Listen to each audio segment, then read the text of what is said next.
नमस्कार छात्रों। अपना टॉपिक चल रहा था संघीय कार्यपालिका, अमेरिका की जो संघीय कार्यपालिका उसमें राष्ट्रपति। तो अब से पहले अपने राष्ट्रपति के पद के बारे में, उसकी योग्यताओं के बारे में, राष्ट्रपति का निर्वाचन कैसे होता है उसके बारे में आपने अध्ययन पिछले वीडियो में कर लिया था। आज राष्ट्रपति निर्वाचन प्रणाली की जो आलोचना है उसके बारे में अध्ययन करेंगे। अमेरिका के राष्ट्रपति के निर्वाचन जिस प्रणाली से किया जाता है उसकी कई आधारों पर आलोचना की गई है। पहला है, निर्वाचक मंडल के सदस्य दलीय आधार पर चुने जाते हैं, लेकिन चुने हुए सदस्य बाद में स्वतंत्र हैं कि वह किसी भी उम्मीदवार को मत दें।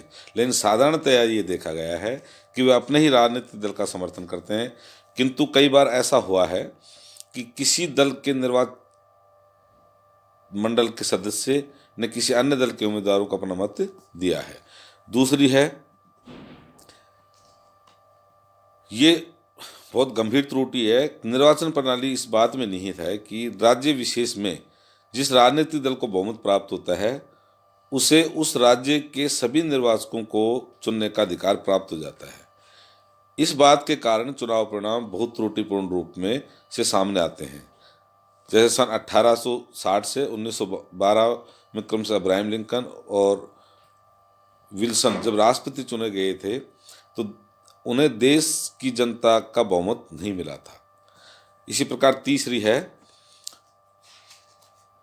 निर्वाचन प्रणाली के कारण राष्ट्रपति के निर्वाचन में घनी आबादी वाले राज्यों का महत्व बहुत अधिक बढ़ जाता है और कम आबादी वाले राज्यों तथा ग्रामीण क्षेत्रों की उपेक्षा होती है।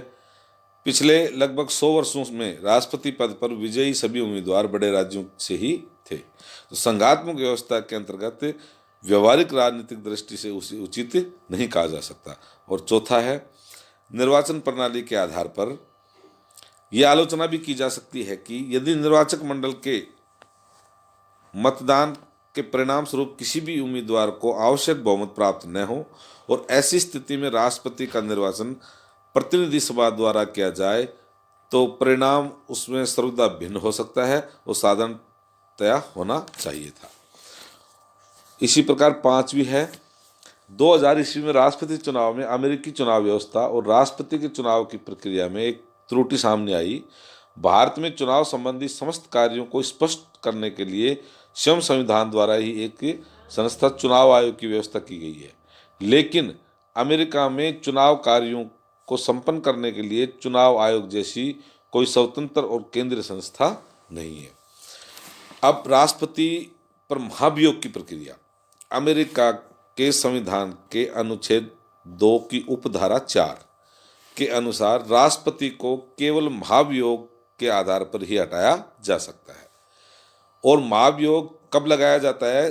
देशद्रोह, भ्रष्टाचार या अन्य किसी घोर अपराध या कदाचार के आधार पर ही चलाया जा सकता है। महाभियोग की ये जो पद्धति है, इसमें प्रतिनिधि सभा का कोई एक या कुछ सदस्य राष्ट्रपति के विरुद्ध उपयुक्त आधार पर आरोप लगा सकते हैं। इसके बाद ये आरोप किसी न्यायिक समिति या विशेष जांच समिति को दे दिए जाते हैं। जांच समिति क्या करती है? प्रतिवेदन दिए जाने पर यदि प्रतिनिधि सभा आवश्यक समझे तो वह एक प्रस्ताव तैयार करती है जिसमें राष्ट्रपति पर लगाए गए आरोपों का उल्लेख किया जाता है और प्रतिनिधि सभा को यह प्रस्ताव अपने बहुमत से पारित करना होता है। इस आरोप पत्र की एक प्रति सूचनार्थ किसके पास भेजी जाती है? राष्ट्रपति के पास भेजी जाती है। इसके बाद यह प्रस्ताव सीनेट के पास जाता है। किसके पास जाता है? सीनेट के पास। सीनेट निश्चित तिथि को इन आरोपों की जांच हेतु एक न्यायालय के रूप में बैठती है और सर्वोच्च न्यायालय का मुख्य न्यायाधीश इस बैठक की अध्यक्षता करता है। सीनेट क्या करती है? न्यायालय के रूप में बैठेगी और जो सर्वोच्च न्यायालय उसका जो मुख्य न्यायाधीश है वो इस बैठक की अध्यक्षता करेगा। प्रतिनिधि सभा की ओर से भेजा गया तथा प्रतिनिधि सीनेट के आरोपों के बारे में पूरी जानकारी देता है। राष्ट्रपति को भी अपने बचाव हेतु स्वयं उपस्थित होने या अपने प्रतिनिधियों और वकीलों को भेजने का अधिकार होता है। राष्ट्रपति या तो स्वयं आए या अपना कोई प्रतिनिधि भेजे या अपना कोई वकील भेजे। यदि पूरी छानबीन के बाद सीनेट अपने 2/3 बहुमत से प्रस्ताव को पारित कर दे कि राष्ट्रपति के विरुद्ध लगाए गए जो आरोप हैं वो ठीक हैं, तो उनको पद से हटा दिया जाता है और राष्ट्र पद के हटाने के बाद उसके विरुद्ध न्यायालय में मुकदमा चलाया जा सकता है। अब तक केवल एक बार 1867 में राष्ट्रपति एंड्रयू जॉनसन के विरुद्ध महाभियोग लगाया गया था, लेकिन सीनेट में यह प्रस्ताव को बहुमत प्राप्त होने के में एक मत की कमी रह गई थी और राष्ट्रपति को पद से नहीं हटाया जा सका। अब राष्ट्रपति पद के लिए उत्तराधिकार। अमेरिका के संविधान के अनुच्छेद 2 की उपधारा 1 द्वारा ये निर्धारित किया गया है कि यदि राष्ट्रपति की मृत्यु हो जाती है, त्यागपत्र दे देता है या महाभियोग या अन्य किसी कारण राष्ट्रपति का पद रिक्त हो जाए, तो राष्ट्रपति पद की सभी शक्तियों और कर्तव्य उत्तराधिकार के रूप में किसके पास आ जाती हैं? उपराष्ट्रपति के पास जाएंगे। यदि राष्ट्रपति और उपराष्ट्रपति दोनों पद रिक्त हो जाएं, तो कांग्रेस निर्णय करेगी कि कौन उत्तराधिकारी राष्ट्रपति का पद पर कार्य करेगा। सन 1886 में कांग्रेस द्वारा इस संबंध में एक अधिनियम पारित किया गया, जिसके अनुसार राष्ट्रपति के बाद राज्य सचिव को तथा उसके बाद वित्त सचिव को और युद्ध सचिव को यह पद संभालने का अधिकार दिया गया। लेकिन 1947 में कांग्रेस ने पुनः राष्ट्रपति उत्तराधिकार कानून पारित कर स्थिति में परिवर्तन किया, जिसके अनुसार राष्ट्रपति पद में स्थायी रिक्तता होने पर उपराष्ट्रपति शेष अवधि के लिए राष्ट्रपति बन जाता है। यदि किसी कारणवश उपराष्ट्रपति भी इस पद के लिए उपलब्ध न हो, तो प्रतिनिधि सभा का स्पीकर, सीनेट का स्थायी अध्यक्ष, राज्य सचिव, वित्त सचिव, युद्ध सचिव आदि क्रमशः इस पद को धारण करेंगे। व्यवहार के अंतर्गत अब तक जब कभी राष्ट्रपति पद रिक्त हुआ, तब राष्ट्रपति के द्वारा ही इसे धारण किया गया। अब तक सदैव जब कभी राष्ट्रपति पद रिक्त हुआ तो उपराष्ट्रपति के द्वारा राष्ट्रपति का पद धारण किया गया और इसी प्रकार प्रत्येक स्थिति में उपराष्ट्रपति पद रिक्त रहा। ऐसी अब तक 16 बार हो चुका है। इस स्थिति को संविधान के 25वें संशोधन, कौन से संशोधन? 25वें, कब हुआ था? 1967 में, के द्वारा दूर किया गया। संशोधन के प्रथम भाग में उल्लेख है कि मृत्यु, त्यागपत्र और पदच्युति पर राष्ट्रपति पद रिक्त होने पर किसको? उपराष्ट्रपति राष्ट्रपति बन जाएगा। संशोधन के दूसरे भाग में उल्लेख है कि जब कभी राष्ट्रपति का पद रिक्त होगा तो राष्ट्रपति एक उपराष्ट्रपति को नामजद करेगा, जो कांग्रेस के दोनों सदनों द्वारा पुष्टि किए जाने पर अपना पद ग्रहण करता है। संविधान के इस संशोधन के अंतर्गत 1974 में जेराल्ड फोर्ड ने राष्ट्रपति पद और नेल्सन रॉकफेलर ने उपराष्ट्रपति पद ग्रहण किया था। अब राष्ट्रपति पद की शक्तियां क्या क्या हैं? अमेरिकी संविधान के अंतर्गत राष्ट्रपति की शक्तियों को निर्धारित करने के लिए संविधान निर्माताओं को कठिन समस्या का सामना करना पड़ा। इस संबंध में एक और तो उनके सामने उपनिवेशों के गवर्नरों के अनुभव थे, जिसमें उन्होंने देखा कि शक्तिशाली शासक किसी प्रकार जन स्वतंत्रता को नष्ट करने का प्रयत्न कर सकते हैं, और दूसरी तरफ उन्होंने परिसंघ के विधान में निर्मल कार्यपालिका के दुष्परिणामों को देख लिए थे। अतः अपने परस्पर विरोधी अनुभवों के आधार पर वे एक ऐसी कार्यपालिका का निर्माण चाहते थे जो सुशासन स्थापित करने में समर्थ हो, लेकिन तानाशाही जैसी स्थिति प्राप्त न कर ले। अमेरिकी राष्ट्रपति के रूप में उनके द्वारा एक ऐसे पद की व्यवस्था की गई। मूल संविधान द्वारा राष्ट्रपति को पर्याप्त शक्तियां प्रदान की गई थी और कांग्रेस के अधिनियम, प्रथाओं, परंपराओं तथा न्यायिक व्यवस्थाओं के द्वारा भी इस पद की शक्ति में अभिवृद्धि की गई। राष्ट्रपति की व्यापक शक्तियों के अध्ययन की सुविधा की दृष्टि से इन निम्न शीर्षकों में विभाजित किया जा सकता है। पहला है कार्यपालिका शक्तियां। राष्ट्रपति को यद्यपि अमेरिकी शासन और राज्य के विभिन्न क्षेत्रों में शक्तियां प्राप्त हैं, लेकिन सर्वाधिक प्रमुख शक्तियां कौन सी हैं? उसकी कार्यपालिका शक्तियां। आग और रे के शब्दों में राष्ट्रपति प्रमुख विधि निर्माता, दलीय नेता, राष्ट्रीय हितों का सामान्य संरक्षक या अन्य चाहे जो कुछ भी हो, वह सर्वप्रथम एक कार्यपालिका ही है। तो संविधान में यह कहा गया कि कार्यपालिका शक्तियां संयुक्त राज्य अमेरिका के राष्ट्रपति में निहित होंगे। कार्यपालिका क्षेत्र में उनके विभिन्न कार्य अग्रवत हैं। कौन कौन से हैं? कानूनों को लागू करना तथा व्यवस्था बनाए रखना। कार्यपालिका क्षेत्र में उनकी प्रथम और सबसे जो महत्वपूर्ण शक्ति है, संघीय कानूनों को लागू करना और उनकी व्यवस्था को बनाए रखना। अनुच्छेद 2 की तीसरी उपधारा के अनुसार राष्ट्रपति सभी संघीय कानूनों को समुचित रूप से लागू करने के लिए उत्तरदायी है। उसका यह प्रमुख दायित्व है कि वह कांग्रेस द्वारा पारित सभी कानूनों तथा सीनेट द्वारा अनुमोदित सभी संधियों का निष्ठापूर्वक पालन कराए। राष्ट्रपति की इस शक्ति की कुछ सीमाओं तक अपने विवेक के अनुसार प्रयोग करता है। वह इस बात का निर्णय करता है कि किस कानून को अत्यधिक कठोरता के साथ लागू किया जाए, किन्हें कम कठोरता के साथ लागू किया जाए तथा किन्हें लागू करने में कोई कदम न उठाया जाए। तो राष्ट्रपति के पास ये कार्यपालिका शक्तियों में कानून को लागू करने की शक्ति सबसे महत्वपूर्ण शक्ति है। अब कानून लागू करने के साथ ही संपूर्ण अमेरिका, संयुक्त राज्य अमेरिका में व्यवस्था बनाए रखने का दायित्व है।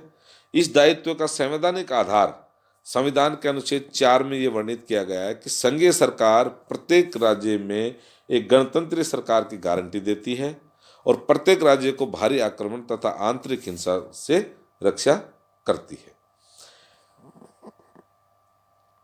यदि किसी राज्य में गणतंत्र व्यवस्था को खतरा हो या उस पर भारी आक्रमण की आशंका हो तो राष्ट्रपति राज्य के अधिकारियों से प्रार्थना की प्रतीक्षा किए बिना स्वयं अपनी पहल पर कार्य कर सकता है। और आंतरिक हिंसा या उपद्रव की स्थिति में राष्ट्रपति राज्य के गवर्नर विधानमंडल से आग्रह पर ही सैनिक सहायता प्रदान करता है।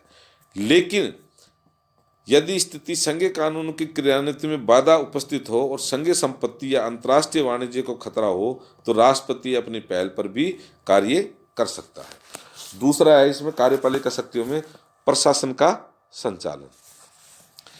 राष्ट्रपति कार्यपालिका का अध्यक्ष होने के साथ साथ प्रशासन का सर्वोच्च निर्देशक है। ये देखना राष्ट्रपति का प्रमुख संवैधानिक दायित्व है कि शासन के विभिन्न पदाधिकारियों, संविधान के उपबंधों, अन्य राज्यों से की गई संधियों तथा सर्वोच्च न्यायालय के निर्णयों के अनुरूप कार्य कर रहे हैं अथवा नहीं।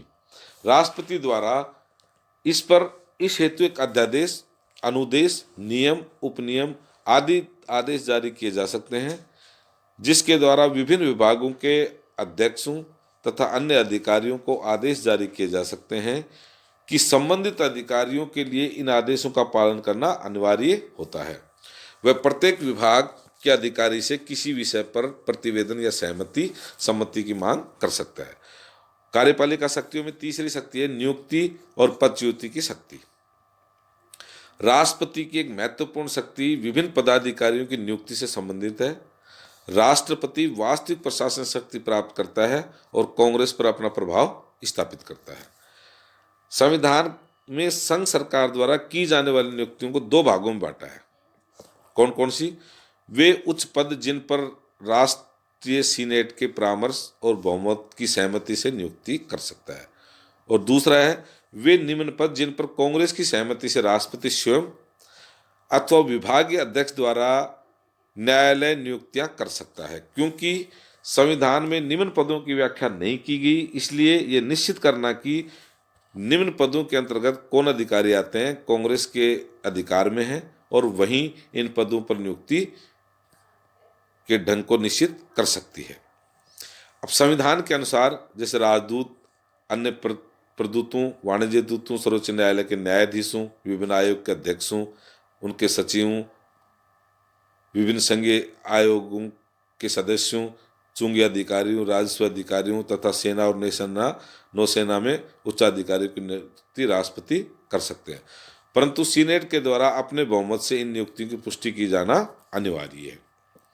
साधारणतः मंत्रिमंडल के सदस्यों, राजदूतों, राष्ट्रपति के व्यक्तिगत सहायकों और सर्वोच्च न्यायालय के न्यायाधीशों की नियुक्ति को सीनेट द्वारा पुष्टि प्रदान की जाती है। यद्यपि इसमें कुछ अपवाद हैं। अब तक 8 बार सीनेट ने राष्ट्रपति द्वारा की गई मंत्रियों की नियुक्ति को अस्वीकार किया है। इस संबंध में अभी हाल ही के वर्षों में कुछ उदाहरण भी दिए जा सकते हैं। 1968 में राष्ट्रपति जॉनसन द्वारा नियुक्त फोर्टोस को मुख्य न्यायाधीश पद के लिए सीनेट की स्वीकृति नहीं दी गई थी। और कार्यपालिका शक्तियों में चौथी है सीनेट के प्रति शिष्टता। अनेक संघीय पदों, विशेषकर राज्य विशेष से संबंधित संघीय पदों पर एक विशेष पद्धति द्वारा नियुक्ति की जाती है, जिसे सीनेट के प्रति शिष्टता कहा जा सकता है। सीनेट के प्रति शिष्टता किसको कहा जाता है? अनेक संघीय पदों, विशेषतः राज्य विशेष से संबंधित संघीय पदों पर एक विशेष पद्धति द्वारा नियुक्ति की जाती है, जिससे ही सीनेट के प्रति शिष्टता कहा जाता है।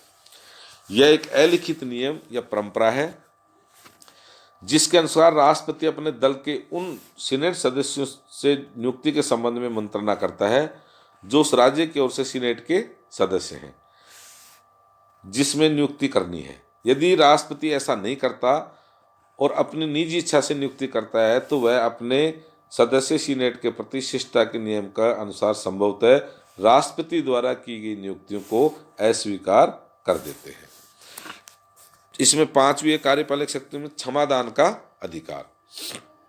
क्षमादान के अधिकार में क्या है? संयुक्त राज्य अमेरिका के राष्ट्रपति को इन देशों के अध्यक्षों की अन्य देशों के अध्यक्षों की भांति अपराधियों को क्षमा प्रदान करने, उनके दंड को स्थगित करने या कम करने का अधिकार प्राप्त है। राष्ट्रपति के द्वारा इस प्रकार के अपराध दंडित अनेक व्यक्तियों को सर्वक्षमा की भी प्रदान की जा सकती है। राष्ट्रपति की क्षमादान की शक्ति पर दो प्रतिबंध है। पहला प्रतिबंध क्या है? राज्य की विधियों के विरुद्ध किए गए अपराधों में दंडित व्यक्तियों को क्षमा करने का अधिकार राष्ट्रपति को प्राप्त नहीं है।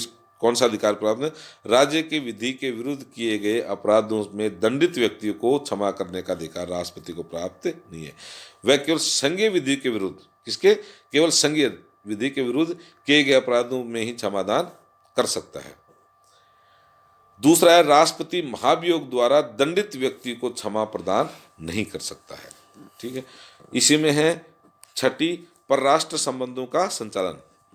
संयुक्त राज्य अमेरिका राज्य की कार्यपालिका प्रधान होने के नाते राष्ट्रपति की परराष्ट्र संबंधी नीति निर्धारण करता है और विश्व के अन्य राज्यों के साथ अमेरिका के परराष्ट्र संबंधों का संचालन करता है। परराष्ट्र संबंधों के संचालन के क्षेत्र में राष्ट्रपति निम्न कार्य करता है: राजदूतों एवं प्रतिनिधियों की नियुक्ति।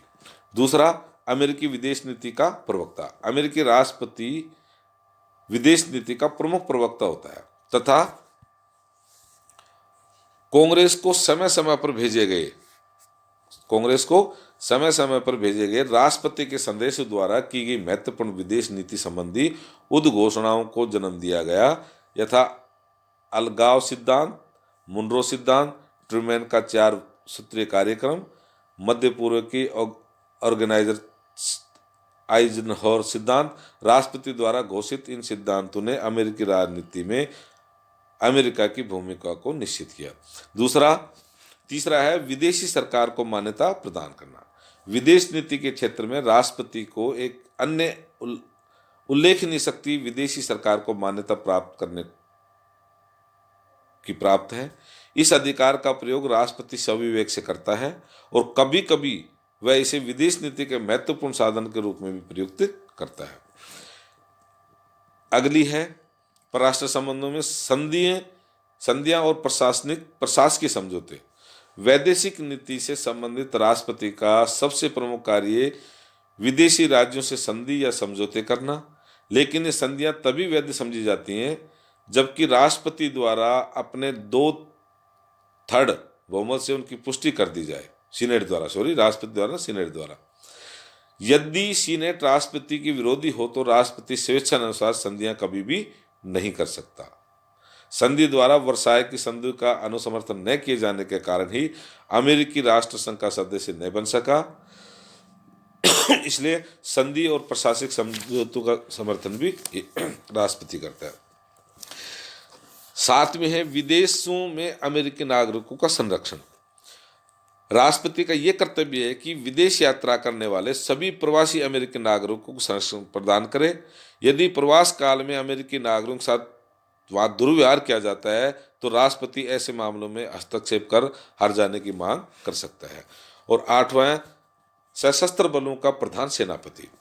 संविधान के अनुसार राष्ट्रपति सशस्त्र बलों का सर्वोच्च सेनापति है और इस नाते वह जिस प्रकार चाहे शस्त्र बलों का प्रयोग कर सकता है। राष्ट्र की प्रतिरक्षा का उत्तरदायित्व किसके पास होता है? राष्ट्रपति का है। और इस उत्तरदायित्व को पूरा करने के लिए उसे यह स्थिति प्रदान की गई है।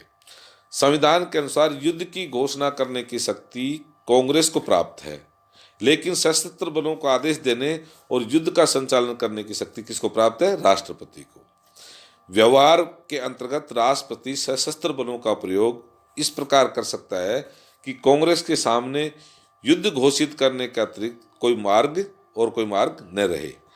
इसका सबसे प्रमुख उदाहरण द्वितीय विश्व युद्ध के घटना चक्र में दिया जा सकता है, जिसके अंतर्गत रूजवेल्ट प्रशासन द्वारा मित्र राष्ट्रों को दी जाने वाली सहायता के कारण जापान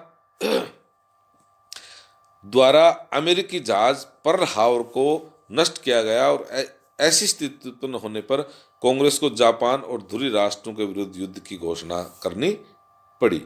यद्यपि कांग्रेस इससे पूर्व 3 बार तटस्थता अधिनियम पारित कर चुकी है। इसी प्रकार 1950 में राष्ट्रपति ट्रूमैन ने कांग्रेस के अनुसमर्थन के बिना ही संयुक्त राष्ट्र संघ के झंडे के नीचे अमेरिकी सैनिकों को उत्तरी कोरिया से युद्ध करने के लिए भेजकर अमेरिका को कोरिया युद्ध में शामिल किया था।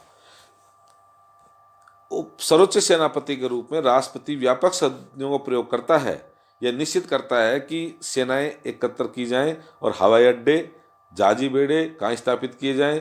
दोनों महायुद्धों की दृष्टि में रखते हुए ये कहना बहुत ही अधिक अतिशयोक्तिपूर्ण नहीं होगा कि युद्ध काल में उसकी स्थिति लगभग एक अधिनायक जैसी हो जाती है। 1991 में अमेरिका द्वारा उसके सहयोगी देशों ने इराक के विरुद्ध जिस रूप में कार्रवाई की, उसमें भी यही बात स्पष्ट होती थी। तो ये थी अमेरिका के राष्ट्रपति की कार्यपालिका शक्तियाँ। कार्यपालिका शक्तियों में अमेरिका के राष्ट्रपति को कौन कौन सी कार्यपालिका शक्तियाँ प्राप्त हैं उनके बारे में अध्ययन किया था, और परराष्ट्र संबंधों के संबंध में कौन कौन सी शक्तियाँ अमेरिका के राष्ट्रपति को प्राप्त हैं इसके बारे में अध्ययन किया था।